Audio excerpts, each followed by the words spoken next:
राधे राधे दोस्तों, आज के इस वीडियो में आपको वो सारी कहानियां बताई जाएंगी जो आपको कार्तिक मास में रोजाना पढ़नी चाहिए। जैसे कार्तिक मास की कहानी, विष्णु भगवान की कहानी, तुलसी माता की कहानी, गणेश जी की कहानी और पीपल पतवारी की कहानी। ये कहानी आपको रोजाना सुननी चाहिए, तो इस वीडियो को पूरा एंड तक देखिएगा। कार्तिक मास की कथा। एक नगर में एक ब्राह्मण दंपति रहते थे। वे दोनों प्रतिदिन 7 कोस दूर गंगा यमुना नदी में स्नान करने जाते थे। इतनी दूर आने जाने से ब्राह्मण की पत्नी थक जाती थी। एक दिन उसने अपने पति से कहा कि हमारा पुत्र होता तो कितना अच्छा रहता। पुत्र के बहू आती तो हमें घर वापस जाने पर खाना बना हुआ मिलता, बहू घर का काम भी कर देती। अपनी पत्नी की बात सुनकर ब्राह्मण ने कहा, तूने बात तो सही कही, चल मैं तेरे लिए बहू ला ही देता हूँ। ब्राह्मण ने कहा कि एक पोटली में आटा डालकर कुछ मोहरे रख दे। ब्राह्मण के कहे अनुसार उसने पोटली बांधकर दे दी। पोटली लेकर ब्राह्मण चला गया। ब्राह्मण सफर के दौरान यमुना के किनारे बहुत ही सुंदर लड़कियां दिखाई दी। वे रेत में घर बनाकर खेल रही थी। उनमें से एक लड़की ने कहा, मैं अपना घर नहीं बिगाड़ूंगी, मुझे तो रहने के लिए ये घर चाहिए। लड़की की बात सुनकर ब्राह्मण मन ही मन सोचने लगा कि बहू बनाने के लिए यही लड़की उचित है। जब वह लड़की जाने लगी तो ब्राह्मण भी उसके पीछे पीछे उसके घर तक चला गया। वहां जाकर ब्राह्मण ने उस लड़की से कहा, बेटी कार्तिक मास चल रहा है, इसलिए मैं किसी के घर खाना नहीं खाता, अपने साथ आटा लेकर आया हूं। तुम अपनी माता से पूछो कि क्या वे मेरे लिए आटा छानकर 4 रोटी बना देंगी। यदि वे मेरा आटा छानकर रोटी बनाएंगी तो ही मैं रोटी खाऊंगा। लड़की ने जाकर अपनी माँ को ये सारी बात बताई। माँ ने कहा, उचित है, जाकर ब्राह्मण देव से कह दो कि वे अपना आटा दे दे, मैं रोटी बना दूंगी। जब वह आटा छाने लगी तो आटे में से मोहरे निकले। वह सोचने लगी, जिसके आटे में इतनी मोहरे उसके घर में कितनी मोहरे होंगी। जब ब्राह्मण खाना खाने बैठा तो लड़की की माँ ने उस ब्राह्मण से पूछा कि आपका कोई लड़का है और क्या आप उस लड़के की सगाई करने जा रहे हो। यह सुनकर ब्राह्मण ने कहा कि मेरा लड़का तो काशी में पढ़ने गया हुआ है, लेकिन यदि तुम कहो तो खांड कटोरे से विवाह करके तेरी बेटी को अपने साथ ले जाऊं। लड़की की माँ ने कहा, ठीक है ब्राह्मण देव। इस पर लड़की की माँ ने लड़की की खांड कटोरे से शादी करके ब्राह्मण के घर भेज दिया। ब्राह्मण ने घर जाकर कहा, रामू की माँ दरवाजा खोल, देख मैं तेरे लिए बहू लेकर आया। ब्राह्मण की पत्नी भीतर से बोली, हमारे तो कोई बेटा बेटी नहीं है तो बहू कहाँ से आए, तू दुनिया ताने मारती थी, अब आप भी मारने लगे। ब्राह्मण ने कहा, तू दरवाजा खोलकर तो देख। जब ब्राह्मणी ने दरवाजा खोला तो सामने बहू खड़ी थी। उसने बहू का स्वागत किया, आदर सत्कार से अंदर ले गए। अब जब ब्राह्मण अपनी पत्नी के साथ नदी स्नान करने गया तो पीछे से बहू सारा काम करती और खाना बनाकर रखती। वह उनके कपड़े धोती, रात को हाथ पैर भी दबाती। इस तरह बहुत दिन बीत गए। ब्राह्मण ने अपनी बहू से कहा, बहू कभी भी चूल्हे की आग मत बुझने देना और मटके का पानी खत्म मत होने देना। परंतु एक दिन चूल्हे की आग बुझ गई।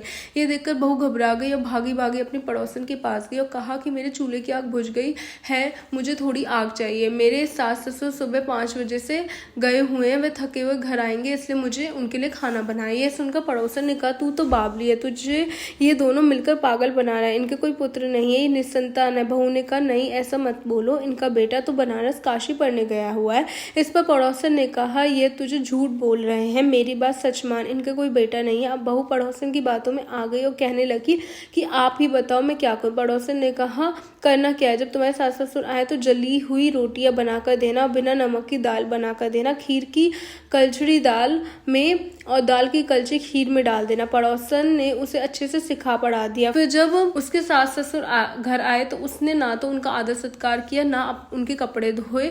जब उसने सास ससुर को खाना दिया तो सास बोली, बहू आज ये रोटियां जली हुई क्यों है और दाल भी अलूनी है। तो बहू ने पलटकर कहा कि एक दिन ऐसा खा लोगे तो कुछ बिगड़ नहीं जाएगा। सास ससुर को खरी खोटी सुनाकर वह फिर से पड़ोसन के पास गई। बोली, अब आगे क्या करें। पड़ोसन ने कहा, अब तुम 6 कोटों की चाबी मांग लेना। अगले दिन जब भी स्नान करने के लिए जाने लगे तो बहू अड़ गई कि मुझे 7 कोटों की चाबी चाहिए। तब ससुर ने कहा कि इसे चाबी दे दो। तब सास ने बहू को चाबी दे दी। सास ससुर के जाने के बाद जब बहू ने दरवाजे खोले तो देखा किसी में अन्न भरा, किसी में धन भरा, किसी कोठे में बर्तन पड़े। जब उसने सबसे ऊपर का 7वां कोटा खोला तो उसमें शिवजी, पार्वती माता, लक्ष्मी जी, गणेश जी, लक्ष्मी माता, पीपल पतवारी, कार्तिक के ठाकुर, राई दामोदर, तुलसी जी का बेड़वा, गंगा यमुना और 33 कोटि देवी देवता विराजमान थे। वहीं पर एक लड़का चौकी पर बैठा माला जप रहा था। यह सब देखकर उसने लड़के से पूछा, तुम कौन हो। तब लड़का बोला, मैं तेरा पति हूँ, अभी दरवाजा बंद कर दे, जब मेरे माता पिता आएंगे तब दरवाजा खोलना। यह सब देखकर बहू बहुत खुश हुई और 16 श्रृंगार सुंदर वस्त्र पहनकर अपने सास ससुर का इंतजार करने लगी। उसने अपने सास ससुर के लिए अच्छे अच्छे पकवान बनाए।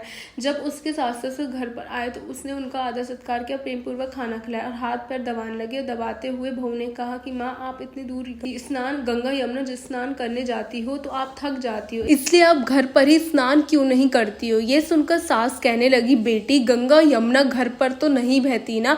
तब उसने कहा हाँ माँ जी बहती है, चलो मैं आपको दिखाती हूँ। जब बहू ने 7वां कोठा खोलकर दिखाया तो उसमें शिव जी, पार्वती जी, गणेश जी, लक्ष्मी जी, पीपल पतवारी, कार्तिक के ठाकुर, राय दामोदर, तुलसी का बिड़वा, गंगा यमुना बह रही थी और 33 कोटि देवी देवता विराजमान है। वही चौकी पर बैठा एक लड़का माला जप रहा था। माँ ने उसे देखकर कहा बेटा तू कौन। लड़का बोला माँ मैं तेरा बेटा हूँ। तब ब्राह्मणी ने पूछा तू कहाँ से आया। लड़के ने जवाब दिया कि कार्तिक भगवान ने भेजा है। माँ ने कहा बेटा यह संसार कैसे मानेगा, तू मेरा बेटा है। माँ ने कुछ विद्वान पंडितों से मदद मांगी। पंडितों ने कहा इस पार बहू बेटा खड़े हो जाए और उस पार माँ खड़ी हो जाए। माँ ने चमड़े की अनगिया पहनी हो और छाती में से दूध की धार निकलकर बेटे की दाढ़ी मूछ भीगे और पवन पानी से गठजोड़ा बंधे, तब मानेंगे कि ये इस माँ की बेटा है। उसने ऐसा ही किया। चमड़े की अनगिया फट गई और छाती में से दूध की धार निकलकर बेटे की दाढ़ी मूछ भीग गई। पवन पानी से बहू बेटे का गठजोड़ बंध गया। ये सब देखकर ब्राह्मण और उसकी पत्नी खुशी का ठिकाना ना रहा। तो यह थी कार्तिक मास की कथा। हे कार्तिक महाराज, हे कार्तिक के ठाकुर, जैसे ब्राह्मण ब्राह्मणी को बहू बेटा दिया वैसे सबको देना। कार्तिक मास की कथा कहने सुनने और हुंकरा भरने वाले पर सब पर अपनी कृपा बनाए रखना। बोलो कार्तिक भगवान की जय, विष्णु भगवान की जय।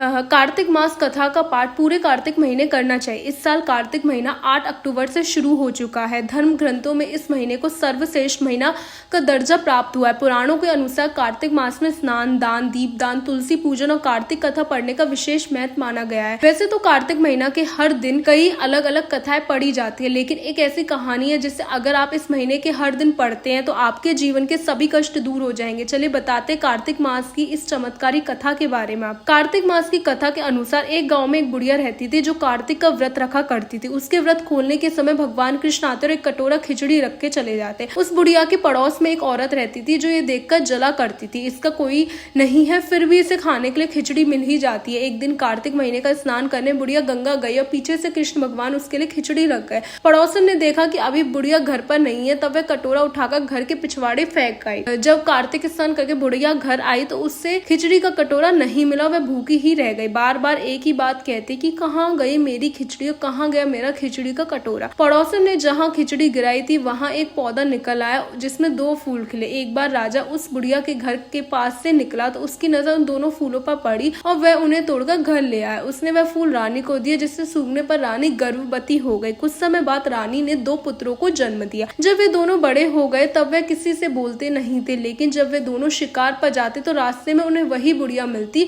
जो अभी भी यही कहती कहाँ गई मेरी खिचड़ी और कहाँ गया मेरा कटोरा। बुढ़िया की बात सुनकर हर बार वे दोनों एक ही जवाब देते कि हम है तेरी खिचड़ी, हम है तेरा बेला।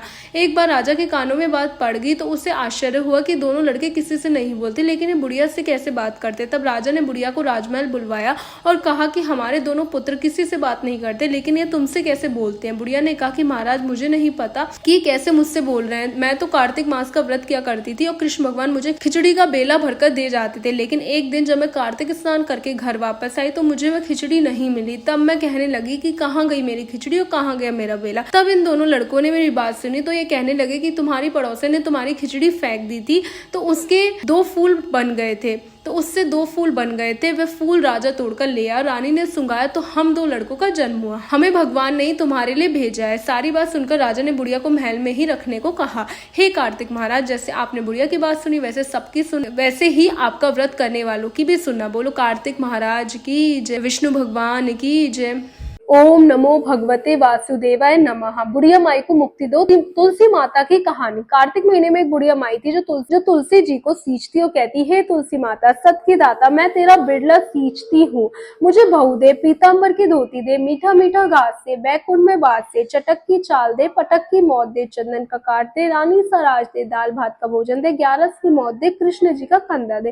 तब तुलसी माता ये सब सुन के सूखने लगी तो भगवान जी ने पूछा, हे तुलसी तुम क्यों सूख रही हो। तुलसी माता ने कहा एक बुढ़िया रो जाती है और यही बात कह जाती है, मैं सब बात तो पूरा कर दूंगी लेकिन कृष्ण का कंधा कहाँ से लाऊं। तो भगवान बोले जब वो मरेगी तो मैं अपने आप कंधा दे आऊंगा, तू बुढ़िया माई से कह देना। जब बुढ़िया माई मर गई सब लोग आ गए, जब माई को ले जाने लगे तो वह किसी से ना उठी। तब भगवान एक 12 वर्ष के बालक का रूप धारण करके आए। बालक ने मैं कान में एक बात कहूंगा तो बुढ़िया माई उठ जाएगी। बालक ने कान में कहा, बुढ़िया माई मन की निकाल ले, पीताम्बर की धोती ले, मीठा मीठा घास ले, बैकुंठ का बास ले, चटक की चाल दे, पटक की मौत दे, कृष्ण जी का कंधा दे। सुनकर बुढ़िया माई हल्की हो गई। भगवान ने कंधा दिया और बुढ़िया माई को मुक्ति मिल गई। हे तुलसी माता, जैसे बुढ़िया माई को मुक्ति दी ऐसे सबको देना। बोलो तुलसी माता। पीपल पटवारी की कहानी। एक बुढ़िया थी, उसने अपनी बहू से कहा तू दूध दही बेच के आ। वे बेचने गई तो रास्ते में औरतें पीपल पटवारी सींच रही थी। उनको सींचता देखकर बहू ने पूछा कि तुम ये क्या कर रही हो। औरतें बोली कि हम पीपल पटवारी सींच रही है, इससे अन्न और धन मिलता है, 12 वर्ष का बिछड़ा हुआ पति मिल जाता है। बहू बोली ऐसी बात है तो तुम पानी से सींचती हो, मैं दूध से सींचूंगी। दूसरी बहू रोजाना दूध दही बेचने नहीं जाती, वे रोजाना दूध को पीपल में और दही को पटवारी में सींचती। सास दूध दही का दाम मांगती तो कह देती महीना पूरा हो जाने पर ला कर दूंगी। कार्तिक का महीना पूरा हो गया। पूर्णिमा के दिन बहू पीपल पटवारी के पास जाकर बैठ गई। पटवारी ने पूछा तुम मेरे पास क्यों बैठी हो। बहू बोली कि सासू दूध दही का दाम मांगेगी। पीपल पटवारी बोली कि मेरे पास क्या दाम रखा है, ये भरा डींगा पान पतूरा, इसको लेके जा। बहू ने वही ले जाकर कोठरी में रख दिया और डर के मारे कपड़ा ओढ़कर सो गए। सासू बोली पैसे ले आई। बहू बोली कोठरी में रखे। सासू ने कोठरी खोल के देखी तो देखा हीरा मोती जगमगा रहे थे। सासू बोली बहू इतना धन कहाँ से लाई। बहू ने आकर देखा तो सच में ही धन भरा हुआ था। बहू ने सारी बात सास को बता दी। सास ने कहा आपकी कार्तिक मैं भी पटवारी सींचूंगी। कार्तिक आया, सास दूध दही तो बेच आती, हांडी धोकर पीपल पटवारी में चढ़ा देती। आकर बहू से कहती मेरे से दाम मांग। मैं कहती सासू जी, बहू दाम मांगती है मगर सासू कहती तू मांग। बहू बोली सासू जी पैसे ले आओ। तो सास पीपल पटवारी के पास जाकर बैठ गई। पीपल पटवारी ने सास को पान पतूरा भरा डींगा दे दिया, उसे ले जाकर कोठरी में रख दिया। बहू ने खोलकर देखा तो उसमें कीड़े मकोड़े बिलबिला रहे थे। बहू ने कहा सासू जी ये क्या, ये कहाँ से लाई हो। सास ने आकर देखा तो बोलने लगी पीपल पटवारी बड़ी दोगली पटपीटर है, इसको तो धन दिया, मुझको कीड़ा मकोड़े दिया। अब सबको ही बोलने लगे बहू तो सत की भूखी सींची थी, तुम धन की भूखी। हे पटवारी माता, जैसे बहू को दिया वैसे सबको देना, जैसे सास को दिया वैसे किसी को ना देना। बोलो पटवारी मैया की जय। गणेश जी और बुढ़िया माई की कहानी। एक बुढ़िया माई थी, मिट्टी के गणेश जी की पूजा किया करती थी। रोज बनाए रोज गल गए। एक सेठ का मकान बन रहा था। वे बोली पत्थर का गणेश बना दो। मिस्त्री बोले जितने हम तेरा पत्थर का गणेश करेंगे उतने में अपनी दीवार ना चिनेंगे। बुढ़िया बोली राम करे तुम्हारी दीवार टेढ़ी हो जाए। अब उनकी दीवार टेढ़ी हो गई। वो चिने और ढा देवे, चिने और ढा देवे। इस तरह करते करते शाम हो गई। शाम को सेठ आया, उसने कहा आज कुछ भी नहीं किया। वो कहने लगे एक बुढ़िया आई थी, वो कह रही थी कि मेरा पत्थर का गणेश गढ़ दो। हमने नहीं गढ़ा तो उसने कहा तुम्हारी दीवार टेढ़ी हो जाए। तब से दीवार सीधी नहीं बन रही है, बनते हैं और ढा देते हैं। सेठ ने बुढ़िया बुलवाई। सेठ ने कहा हम तेरा सोने का गणेश गढ़ देंगे, हमारी दीवार सीधी कर दो। सेठ ने बुढ़िया को सोने के गणेश गढ़ा दिए। सेठ की दीवार सीधी हो गई। जैसे सेठ की दीवार सीधी की वैसे सबकी करना। बोलो गणेश जी महाराज की जय, गणेश जी भगवान की जय। ऐसी और वीडियोस के लिए चैनल को सब्सक्राइब करना ना भूलें। गणेश जी और मालिन की कहानी। प्यारे दोस्तों, आज मैं आपको भगवान गणेश की एक रोचक कहानी सुनाने जा रही हूँ। एक बार एक नगर में एक मालिन रहती थी।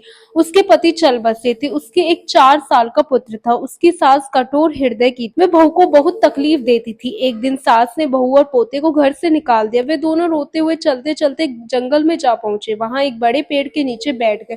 वहां से थोड़ी दूर पर एक गणेश जी का मंदिर था। वहां बहुत लोग गणेश जी के दर्शन के लिए आते थे।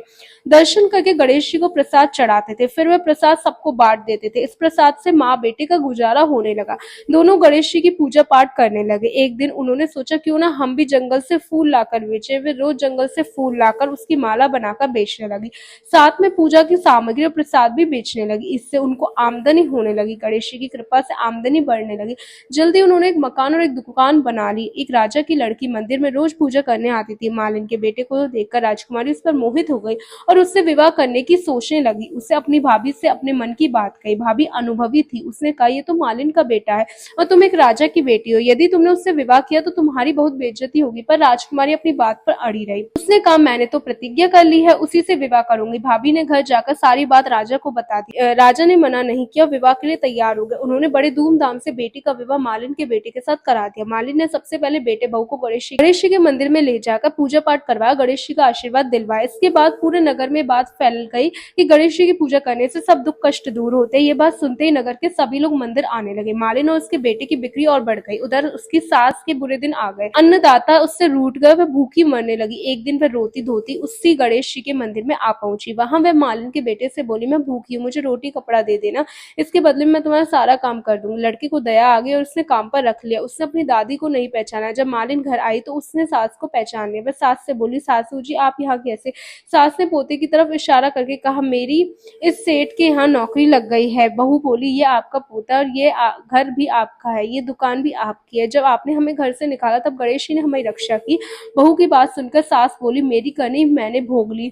बहू बोली, सासू जी अब आप हमारे यहाँ रहो और पोते का सुख देखो। हे गणेश जी महाराज, जैसे सुख आपने मालिन को दिया वैसे ही सुख सबको देना। मित्रों, आपको ये कहानी कैसी लगी कमेंट करके जरूर बताओ। ऐसी और कहानियों के लिए चैनल को सब्सक्राइब करना ना भूलें। जय गणेश जी की। जब बुढ़िया की चतुराई से श्री गणेश जी हुए प्रसन्न। एक बुढ़िया थी, वह बहुत ही गरीब और दृष्टिहीन थी। उसके एक बेटा और बहू था। वह बुढ़िया सदैव गणेश जी की पूजा किया करती थी। एक दिन गणेश जी प्रकट होकर उस बुढ़िया से बोले, बुढ़िया माँ तू जो चाहे सो मांग ले। बुढ़िया बोली, मुझसे तो मांगना नहीं आता, कैसे और क्या मांगू? तब गणेश जी बोले, अपने बहू बेटे से पूछकर मांग ले। तब बुढ़िया ने अपने बेटे से कहा, गणेश जी कहते तो कुछ मांग ले, क्या मांगू? पुत्र ने कहा, माँ तू धन मांग ले। बहू से पूछा तो बहू ने कहा, नाती मांग ले। तब बुढ़िया ने सोचा कि ये तो अपने अपने मतलब की बात कह रहे हैं। अतः उस बुढ़िया ने पड़ोसन से पूछा तो उन्होंने कहा, बुढ़िया तू थोड़े दिन जिएगी, क्यों तू धन मांगे, क्यों तू नाती मांगे? तू तो अपनी आंखों की रोशनी मांग ले, जिससे तेरी जिंदगी आराम से कट जाए। इस पर बुढ़िया बोली, यदि आप प्रसन्न है तो मुझे 9 करोड़ की माया दे, निरोगी काया दे, अमर सुहाग दे, आंखों की रोशनी दे, नाती दे, पोती दे और सब परिवार को सुख और अंत में मोक्ष दे। ये सुनकर तब गणेश जी बोले, बुढ़िया माई तुमने तो हमें ठग लिया, फिर भी जो तूने मांगा है वचन के अनुसार सब तुझे मिलेगा। और ये कहकर गणेश जी अंतर्ध्यान हो गए। उधर बुढ़िया माँ ने जो कुछ मांगा वे सब कुछ उसे मिला। हे गणेश जी महाराज, जैसे तुमने उस बुढ़िया माँ को दिया, बोलो गणेश जी महाराज की जय।